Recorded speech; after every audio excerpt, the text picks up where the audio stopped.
Yo, it's GhostFace Kayo Reacts back at with another one. We about to get into this video here, man. Happy snow day. Wherever you guys at, man. You know it's been snowing, hella storms been coming on. Hope y'all been safe out there. Stay off the roads. If you do go on the roads, be precautious, man. You know what I'm saying? Leave spaces between you and cars, pedestrians, whatever. You know, motherfuckers don't know how to drive in the snow type shit. You know. Um, We don't ever pre-watch our videos, you know that. Shit, it's good to be back with another one, man. Shit, yeah, man. Let's just make it a good day. You know what I'm saying? Shit, go out there in that snow, smoke some, shake something, cook something type shit, you know. Um, yeah. So this is when the killer thinks something about a planned perfect murder. Yeah, man. Y'all need to get y'all head on y'all feet, man, or y'all shoulders, man. This killing shit ain't cool, bro. It really ain't. I don't know who made this shit cool, man. Getting that money and paper, getting your family right, that's the coolest thing, the gangsterest thing you can ever do, bro, on folks. On folks in them grades, but the gang shit ain't really like that, man. You make you a gang, wherever, man, y'all better be getting to that money. Y'all better be getting to that money, bro. Ain't no point to be beefing with a nigga unless a nigga beefing with you or something like that, bro. Especially if it's something over some stupid shit, bro. Don't even do it, bro. You know what I'm saying? Life is more important than that shit. Honestly, bro.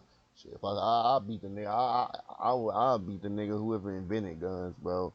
I'd rather have it swords, nice, and all that other shit, bro. You know, guns. That's what they take it the easy way out type shit. But we about to get into this video though. Put the guns down, put the fists up, put the swords up, man. You know what I'm saying? Do it for WAP. Do it for WAP, man. You know. Alright, let's get into this video.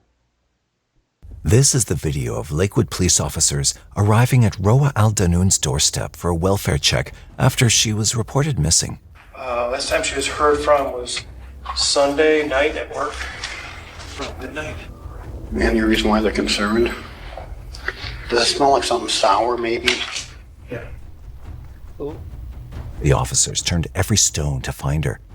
However, despite their crushing hard work and overcoming several hurdles, their search ended with finding Roa's dead body in a horrifying state. Damn, ain't that what Moreover, John Wayne as Gacy used to detectives do, dug man? deeper into the investigation, dark secrets surfaced, exposing a killer who believed he had executed the perfect murder. Hey, look, ain't that what John Wayne Gacy used to do, bro? On folk, no cap. Am I lying or am I not lying? Have you seen her from your neighbor? No, not today. You know he gonna When's say the last no. time He you ain't saw trying her? to be in that. I'm seeing 24-year-old Roa was found missing from her apartment on October 16, 2016. She hadn't shown up for work for 3 days straight, prompting her workplace to inform the police about it. Detective Kevin Kohuth was dispatched to conduct a welfare check for Roa on October 19, 2016. Reaching her apartment, he didn't receive any response when he knocked on the door. But they knew something was wrong. This prompted the police to call the person in charge of the building's maintenance to get them a duplicate key. So while we're waiting for maintenance to let us in, we started knocking on doors and spoke with her neighbor. Hello. Hi. How you doing, sir? Have you seen her from your neighbor? No, not today. When's the last time you saw her? I haven't seen in a couple of days. Haven't seen Couple of days. How often do you usually see her? Maybe once or twice a week. But I do at least see the car. The neighbor said that he hadn't seen Roa for quite some days. While this wasn't out of the ordinary, the neighbor mentioned that she had a son, so he should have at least seen them in the last few days. Damn. While the police were questioning the neighbor, alarm bells were still going off in their minds because of the terrible and sour smell escaping Roa's apartment. After a few minutes, the maintenance guy arrived and finally allowed Detective Kohuth to enter Roa's residence. That old ass nigga is the maintenance guy. He got about 8 more years left in him. 5 more years left in that shit. He gonna be done with that shit quick.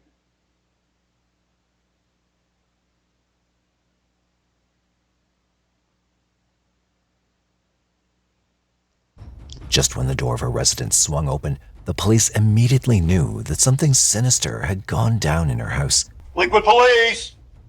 Anybody home? Liquid police! Roa's room was a complete mess with everything scattered about. To contrast this, her son's room looked perfectly organized and even had some packed bags. When the police entered the kitchen, they discovered the source of the sour and decaying smell. Oh yeah, but you know, hey, look, when you talk about some sour and decaying smell, There was a jug of milk on the table with a glass of milk next to it. It looked like there was a meal prepared. There was a pan that was filled with chicken, and it was all dried out, and it was just still sitting out. The spoiled jug of milk, the cooked but untouched meal, and the chaotic mess in Roa's room screamed that she and her son had been taken away from the house in a hurry. But despite the place being a complete mess where her potential abductor didn't try to hide anything, the police didn't find any clues that pointed in any direction. But they had to act quickly. damn, so they didn't try to hide shit. They probably just got her ass up out of the house and dipped. And we about to go bury this hoe. They ain't even shit. They said it wasn't no foul play and no blood, no. You about to get up out of here. They ain't gonna know nothing. Y'all better get them fingerprints out. Get them fingerprints on the gadgets which y'all be using now. Y'all better get out. Since they now had 2 missing persons on their hands, one of them being a child. Expanding their investigation, the police decided to contact her workplace for more answers.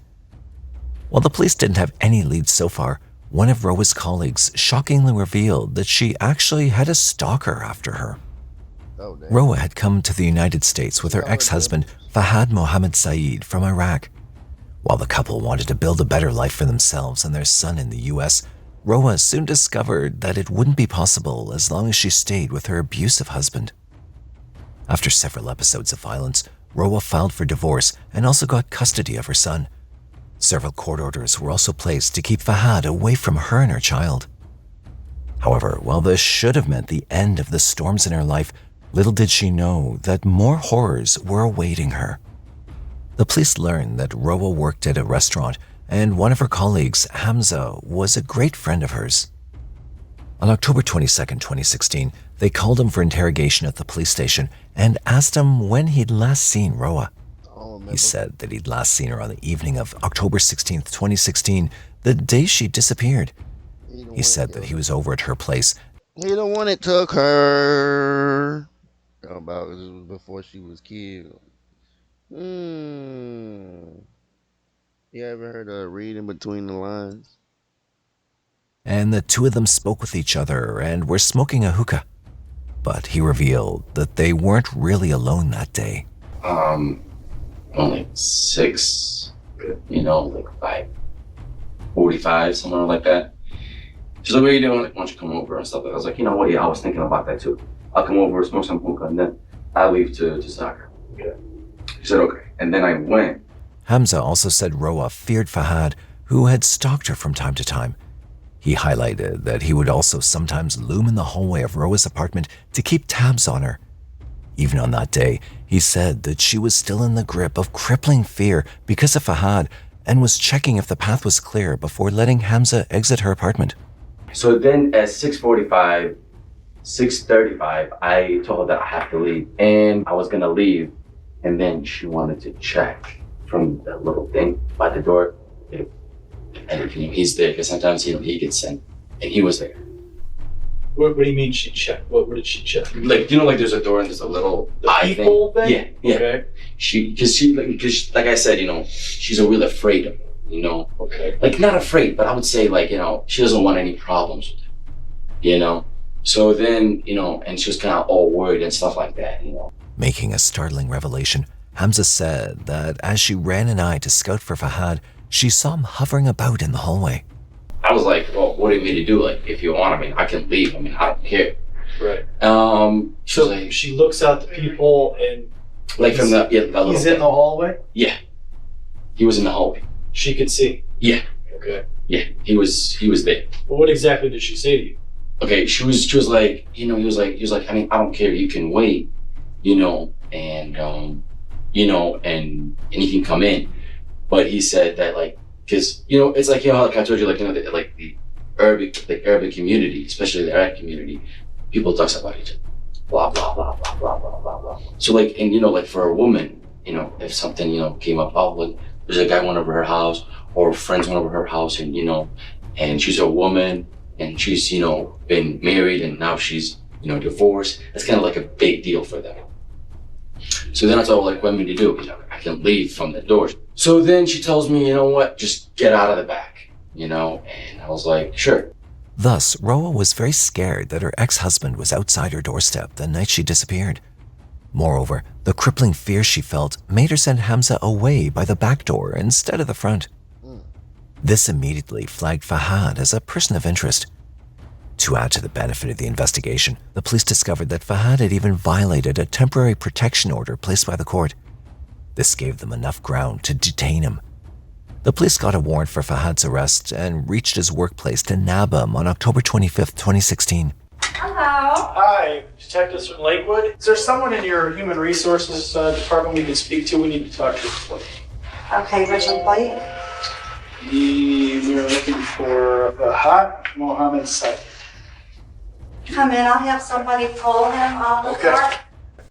This 2024 Google update lets you earn money by watching ads. I Hey, feel like I hey, just found chat, a Google or cheat squad, code. This Chrome or extension lets you gang, block shit. ads or get paid to watch them. It's called Pi, and once I started using it, I would. They done showed up at his job. They done showed up at his job, bro. He about to be like, that nigga about to be mad. He about to be like, damn. He can be like, hey, you know what? They be like, in this moment, he knew he fucked up. Yep, this is one of those moments. How are you? The officers, led by Detective David Kappa, found that they wouldn't be able to properly speak with him since he only spoke Arabic. Regardless, they had to make the arrest and also interrogate him about his missing ex-wife.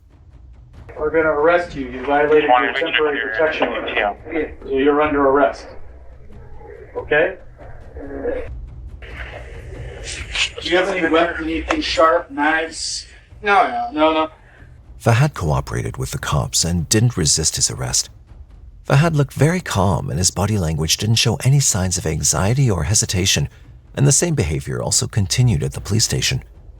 Detective Kappa started the interrogation by asking him when he last saw his ex-wife, and as much as he tried to give a credible answer, there was a strange detail that instantly caught the attention of the police. The last time that you saw your ex-wife? Sunday, 11 at night. Do you know what day in particular? 16. And where did you see her at? She came to my house. Why did she come to your house? She dropped off. Yeah, she your ex-wife. What the fuck she got to come to your house for unless y'all fucking. Did she tell you where she was going? No. She was going to Michigan to Detroit function, like a party. And she said that she would be right back the following day. Thus, Roa was last seen by Fahad in his own house and had gone to a party from there. But Fahad said that she never returned after that and wasn't responding to his text messages. He told us the following day he was worried that she hadn't returned to pick up their son. And he began trying to reach out to her, sending her text messages, trying to figure out where she was at, trying to call her on her phone. There was no answer. He was aware he was violating the temporary protection order issued by our court. He was prohibited. Damn, so he had protection from the court that he couldn't even go, bruh. He is retarded, bro. If you couldn't go over there, what makes you think she could come over here to you, bro? Fucking idiot, bro. I mean, I know you from a different country, but nigga, this country does not work how where you from, you know? Prohibited from having her son in his presence. It just didn't really make a lot of sense to us. But this was all Fahad had to offer to the Lakewood police. This opened up the angle that Roa may not have been in danger at her own house. The real trouble could have begun in her ex-husband's residence. Moreover, from this confession, Fahad had not only made himself the last man to have seen Roa, but also came out as a man knowingly violating the court orders for custody of his son. This led to his arrest, and he was imprisoned in the Cuyahoga County Jail. However, the police couldn't really celebrate this small win now. In fact, while they did manage to put a suspect behind bars, the truth behind Roa's disappearance was also still locked away.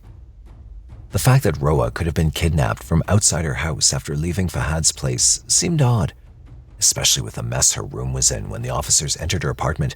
The police believed that her house was the site where everything started. To have another look, the police decided to go back to her apartment.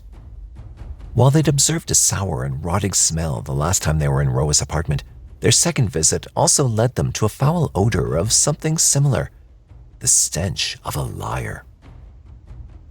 The police had learned from Hamza that Fahad was lurking outside Roa's apartment when he was there on the day of her disappearance. While this was a solid lead against Fahad, Hamza had also seemingly slipped a lie in during his confession. Roa! One of the things we located was a hookah, and this hookah was missing some pieces. There was smoking. He got mad, smacked the dog shit out of that. A couple small pieces were located in the kitchen garbage can, and it was missing its hose. We didn't know at the time if this missing hose could potentially be a very crucial piece of evidence that we need. During our interview with Hamza, he tells us he and Roa were smoking hookah in her apartment. He done use the little hose, the choker out with. I'm trying to tell you, he did. We're now in her apartment. We see this hookah. It's missing pieces and it's missing a hose. Now, why is this hose missing? So why is he telling us that he was there smoking hookah if this hookah that we found in Roa's kitchen is missing all these pieces and is inoperable? It didn't make a lot of sense to us. At that point, I was reluctant to rule Hamza out as being someone involved in Roa's disappearance. To get more clarity, the police brought Hamza back for questioning at the police station and saw him expose his lie before them. You say that you went there to smoke hookah. Yeah. Did you bring a hookah? She has her own hookah. Okay, and describe it to me. It's a two-piece. Like a bowl, and then it goes a metal piece, and then it goes the head. And then it goes a hose. So, the hose? Yeah.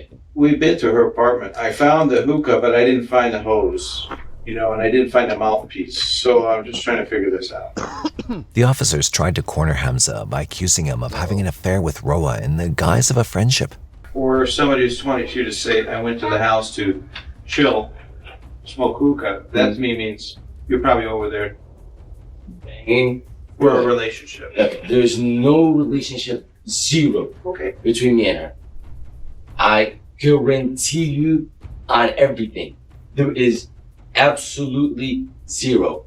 And, I do have a girlfriend, and we're getting married. So, let me ask you this. Go ahead. Is the concern that word of you being there would get out to your girlfriend? I mean, I don't care as long as you guys find her. But at the same time, I care about my reputation.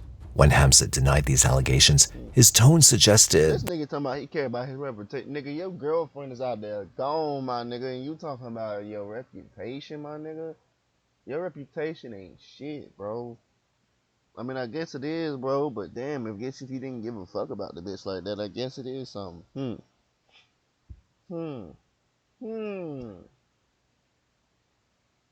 See, niggas be, that's why I think niggas be snitching. That he was pretty aggressive about it. He was also very concerned about his reputation in his community, which was at risk since he was involved in the case of a missing woman. This was the perfect leverage the police needed to make Roa's friend-cum-colleague spill the beans on whether he was the man behind her disappearance. Did you assist in Roa's disappearance? No. Are you now located within the state of Ohio? Yes. Have you ever committed a traffic offense? No. Are you certain you had nothing to do with Roa's disappearance? Yes. Hamza passed. I was comfortable that he was not involved in her disappearance whatsoever. But we're no closer to finding Roa at this point. By this point, the police didn't have any leads that could have solved the mystery behind Roa's disappearance with them. One of their suspects was behind bars for a different violation, while the other got himself cleared off their list after passing a polygraph test. Trying to dig deeper into the matter and looking elsewhere for a clue, Detective Pat Foy decided to check the phone records of Fahad, the man who had last seen Roa before she went missing. Interestingly, he found an unknown caller Fahad was in contact with during the window where Roa could have possibly disappeared. At that point, we're going to focus our investigation on any calls that he may have made, texts that he may have made, and also cell phone location. When we began to look at Fahad's phone, there was a phone number that he had contacted right around the time of Roa's disappearance. We had a witness that placed Fahad near the apartment, and then we had a cell phone number of a person, yet unknown, who he was communicating with. Upon investigation, the detectives learned this man was a friend of Fahad named Ammar Sami. Interestingly, when the location of his phone was tracked, it was right outside Fahad's apartment. Oh shit. Shockingly, the police now had another man they could interrogate to find out more about Roa's case. Damn. On November 9th, 2016, Ammar was brought in to the Lakewood police station for questioning and seemed very cooperative right off the bat. He was asked what he'd been talking to Fahad about on October 16th, 2016 during his calls with him. Ammar explained that the two had decided to meet up outside his place and smoke. That nigga look like he did it, bro. Just look at him. He got the little mustache right there, look like. Look at him, got this. See what I can say to these niggas. Get off my head. See, I'm trying to tell you, bro. He look like one of those suspicious niggas that probably did it too. He about to go behind that nigga's back and be like, "Oh nah, he did it. He did it." Them niggas about to stitch up each other, bro. This shit crazy. Cigarettes. But he later dropped Fahad at his house and went to Walmart on his own. He also claimed to have no knowledge about Roa's whereabouts. The day I'm focusing on is the 16th of October, the day that you were at work. 9:30 he left the work. Before that, Fahad called him. Almost 7:30. Around 7:30 called. Yeah, he said, "I'm here and I'm gonna be home in about 10 o'clock." I went to his house, close to his house, and like in the street, I called him and he came down. They went to like a convenience store to bring some cigarettes. Ammar said that the two part ways, and Ammar said that he went to Walmart. This seemed to be yet another dead end for the police. However, to get him to confess, Detective Foy threatened Ammar with deportation if he found out that he was hiding anything from them. If we find out that she is harmed, the people responsible go to prison. If people are not citizens, it could be subject to deportation. There's no problem. He heard that shit and started going crazy. She's really ready to help with anything. And it doesn't mean deportation. He said, "Hey, look.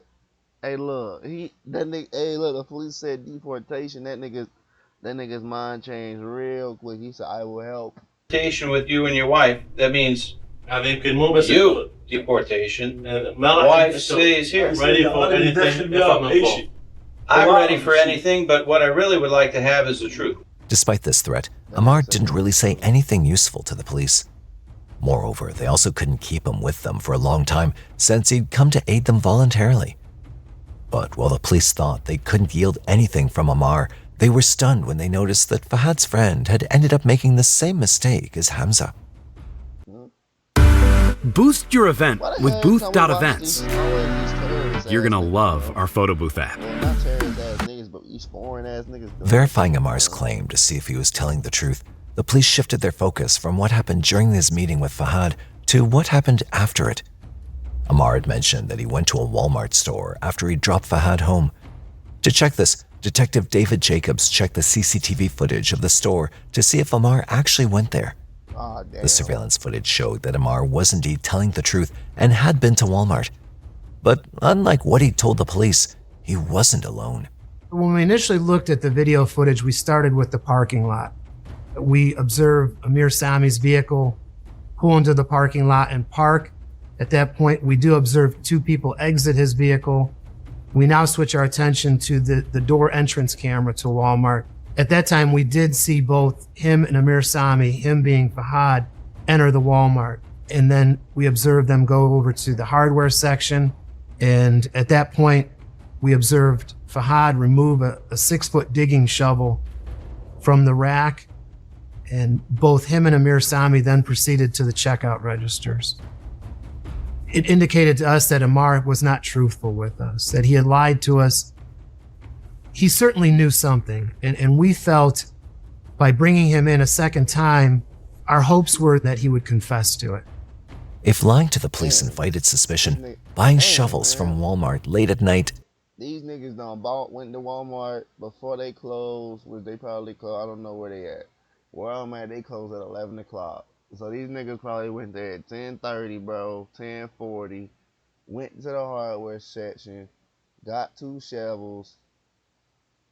Fucking idiots, bro. These niggas could have went somewhere and found 2 shovels, bro. I'm not about to go buy 2 shovels knowing if I'm about to go do something stupid with it, you know? Like, bro, you can go find 2 shovels. You better go steal some shit, bro. Fuck all that. Because now they're going to have records of you buying it. They're going to have camera footage you going in there going to get this shit. So now if they find out what's going on, they about to put that and that together. And then Ahmad and Fahad, or who the fuck this nigga is, about to get caught going down, bro. His ass gonna get deportation. He lucky he ain't a citizen, because they would have gave his ass the Screamed scrutiny. Amar's lies brought him to the police station for a second round of questioning. This time, however, his status had escalated from someone who was in communication with Fahad to someone who was actively present with Fahad that day and had possibly helped him in the disappearance of Roa.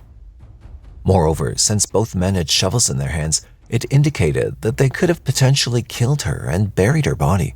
As part of our investigation, we went to Walmart. When we watched this video, we saw something very interesting. What do you think we saw? Finding his back to the wall against the police, Amar decided to take his chances and lie to the police one more time. This time, however, the detectives knew who they were dealing with. I've had a lot of surgeries and I take a lot of sedatives. I may have forgotten something. Before I sat down with you last time, I told you I have problems and I take medications. I may have forgotten something. I have no problem. Help you any way I can. Why couldn't you remember these new details before? It depends on the question they ask. It's probably it's not on purpose. I told you everything. The police didn't believe that Amar had difficulty understanding the questions due to his medications. Moreover, since he'd lied to the police actively investigating a case, a warrant for... The messages that these motherfuckers give us nowadays, bro. Shit. Motherfucker. A motherfucker get Alzheimer's and shit, bro. From the medications they give us nowadays, bro. I swear to God. Man, when COVID was going on, niggas was getting retarded, bro. Niggas was getting disease. Niggas was getting, what they call it, man?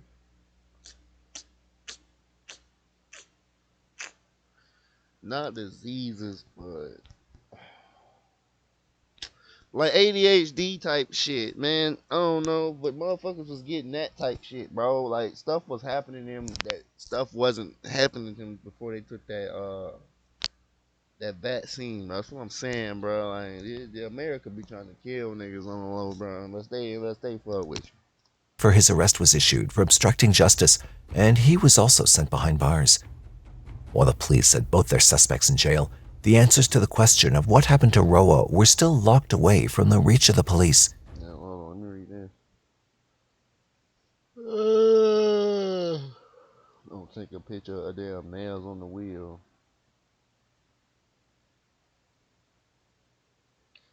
Roa al Danun.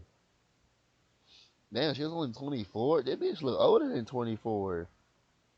Especially over here, she look way older than 24. She's 29. Like, damn.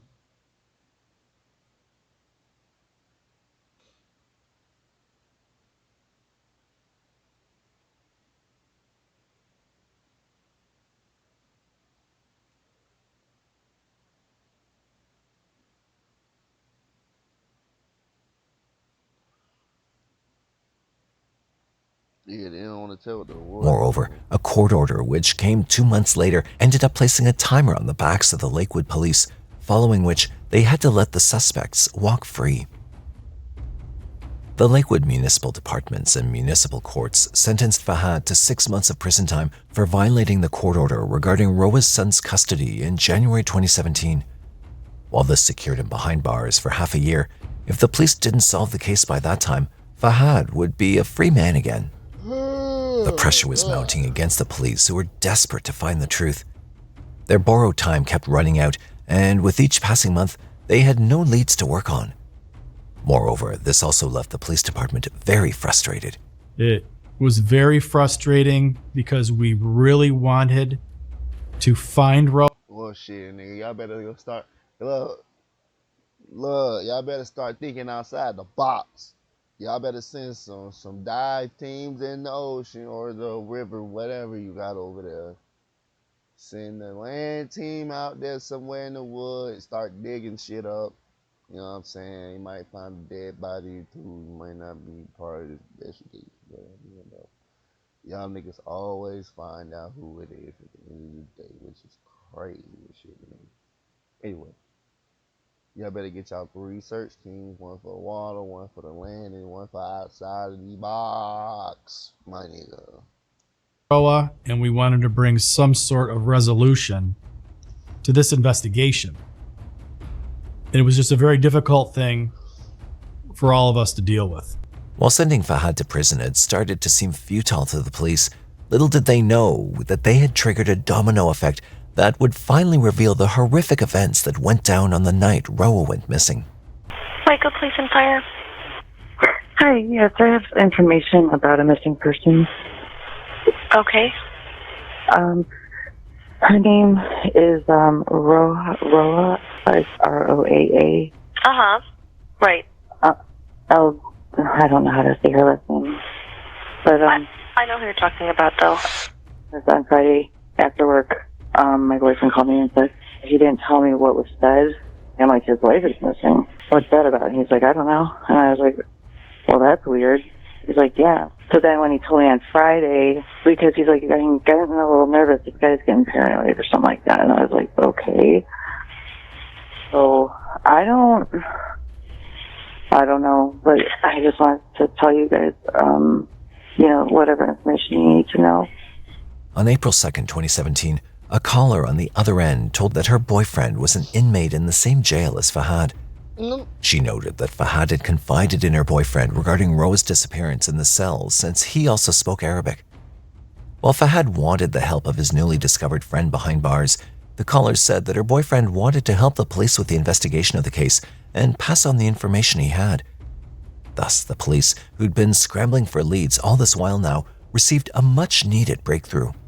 My partner and I went to the county jail and picked this inmate up, and then he told me he has a map drawn, allegedly by Fahad, where Fahad had buried Roa. Starting today, anyone can monetize with ads. As part of the all-new Beehive ad network, thousands of newsletters have already monetized. So what is this right here? Okay, first, you want me to tell you why he drew this? You want me to move the body? This new information was very exciting for us, but we did not want to get too far ahead of ourselves at this point yet. Allegedly, Fahad explained to this inmate he had come to Roa's apartment on October 16th and had gotten into her building. Damn. He stated he keyed himself into her apartment. Her bedroom. Hey, look, this old ass nigga just snitched on this nigga to get him some time out because he ain't got too much time left. Think about that. Old ass nigga snitch on the young ass nigga because the old ass nigga ain't got too much time left. They live his life. He observed Roa having relations with Hamza. He did not make any sounds. He claims that he made a brief recording of the two of them in her bed. And I think that would be enough to anger him to a point where he could cause her some harm. Thus, the police learned that Hamza wasn't a clean guy after all. But the police didn't have time to worry about him, since they now knew that Fahad was the guy responsible for the disappearance and the murder of Roa. He'd confided in the inmate about his perfect crime because he was worried that the rains during that season would wash away the soil over Roa's burial site. Fahad wanted to take the help of the inmate to contact someone outside the prison who could keep his crime hidden. However, this ended up being a fatal mistake on his part because the information landed straight in the bag of Lakewood police.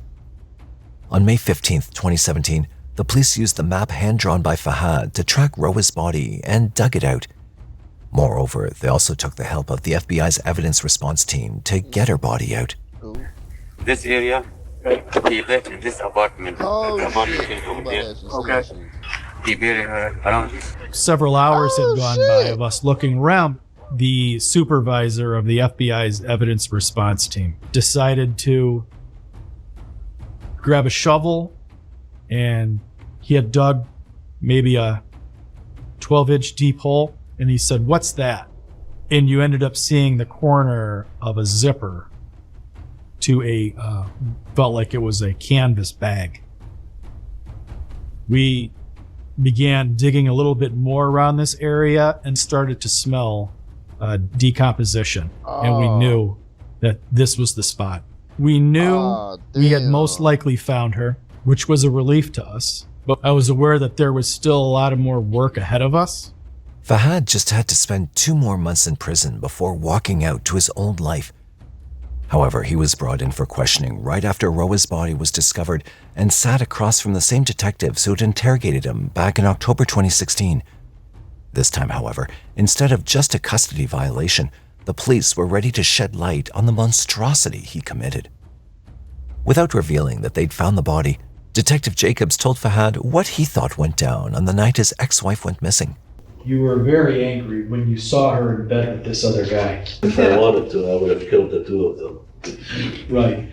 But he was gone when you went back up to her apartment. It seems more convenient to me that you would go back up to her apartment once that guy is gone and confront her there regarding what you had seen, since you were right there. You didn't have time to leave. You went back up to her apartment after that guy left, and you confronted Roa in her apartment about what you saw.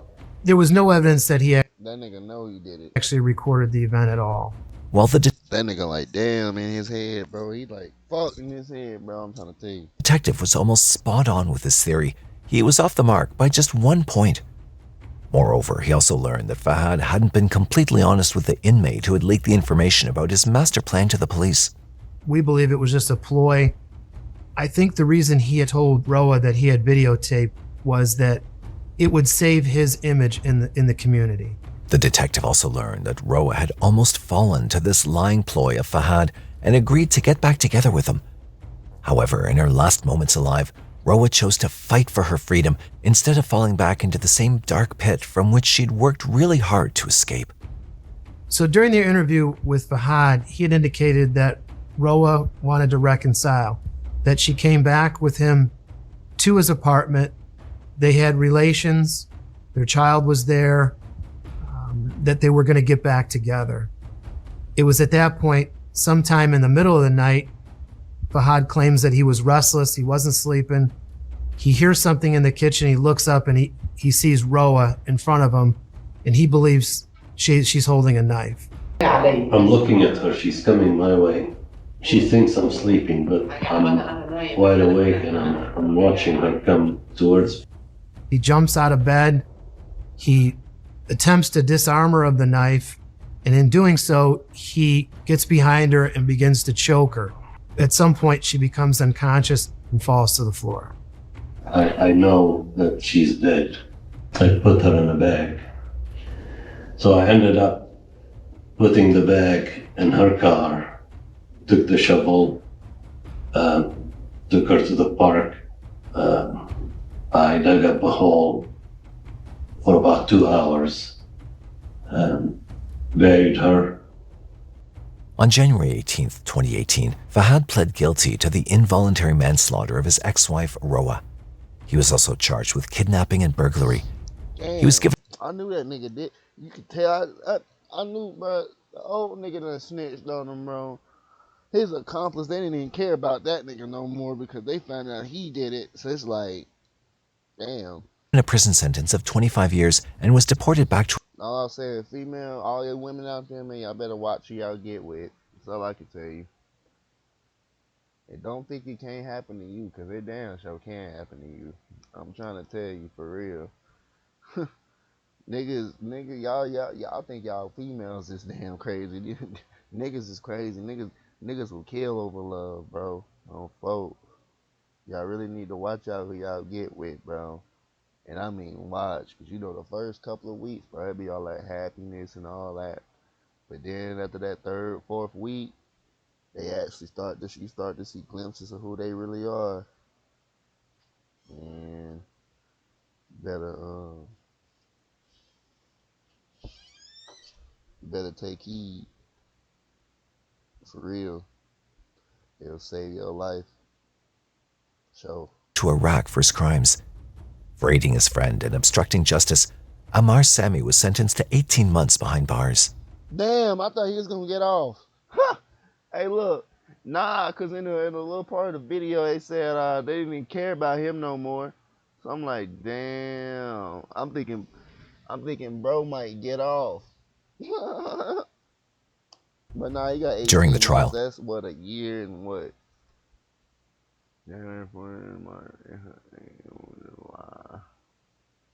It's a year, Dre. That's a year into you in August, man. it was also revealed that Fahad had buried Roa's body right in front of his son after mercilessly Oh man, killing her. Yeah, he about to turn his kid into a killer, bro. His kid's about to turn into a killer, or that's just traumatized him so much where he don't even want to fuck with none of that shit, bro. He did that in front of his son, bro. He is retarded, bro. Yeah, he need to go down. He need to go down, my nigga. For aiding his friend and obstructing justice, Ammar Sami was sentenced to 18 months behind bars.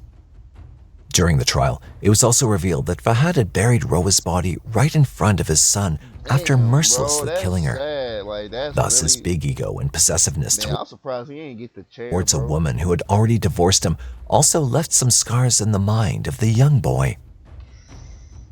Bro, that's sick, bro. I'd beat his ass myself, bro. Bro literally got his last memory with from his mama, bro. A nigga killing her, bro. The last time he got to see his mama was a nigga killing her, bro. Damn. Before we end this video, we'd like to send sincere condolences to all the loved ones of Roa who had to experience the loss of a young mom working hard for her son. While Fahad's imprisonment may not bring the 24-year-old who met an untimely demise back, we hope that the justice served by the court helps them cope with their loss. What are your thoughts on this case? Do you think Fahad received a just sentence for murdering his... This is crazy, bro. Yeah, man, y'all women really need to watch out who y'all fuck with for real, because these niggas is crazy. Just like him, just because, bro, it can be an American, it can be a foreign, it can be anybody, bro. I'm trying to tell you, y'all need to watch out who y'all date. Y'all need to watch out who y'all spread your legs up for, because niggas just really will do this shit to you, bro. Especially if y'all got the dumbass choice to cheat on a nigga. I mean, that's y'all fault too. If you want to cheat on a nigga in y'all own house, bro, and nigga come home and see it, then still shouldn't really kill her. But I mean, damn, bro, that's between y'all, man. I mean, you had a choice. You know not to do and what to do. You a grown adult. You know what I'm saying? You ain't 4. You ain't 3. But shit, man, it's gonna be oh shit. It's gonna be an gonna be an end of this one right here, man. Subscribe, like, comment, man. You know, I'm gonna catch you guys back with another video. Ghostface Kayo Reacts 400, man.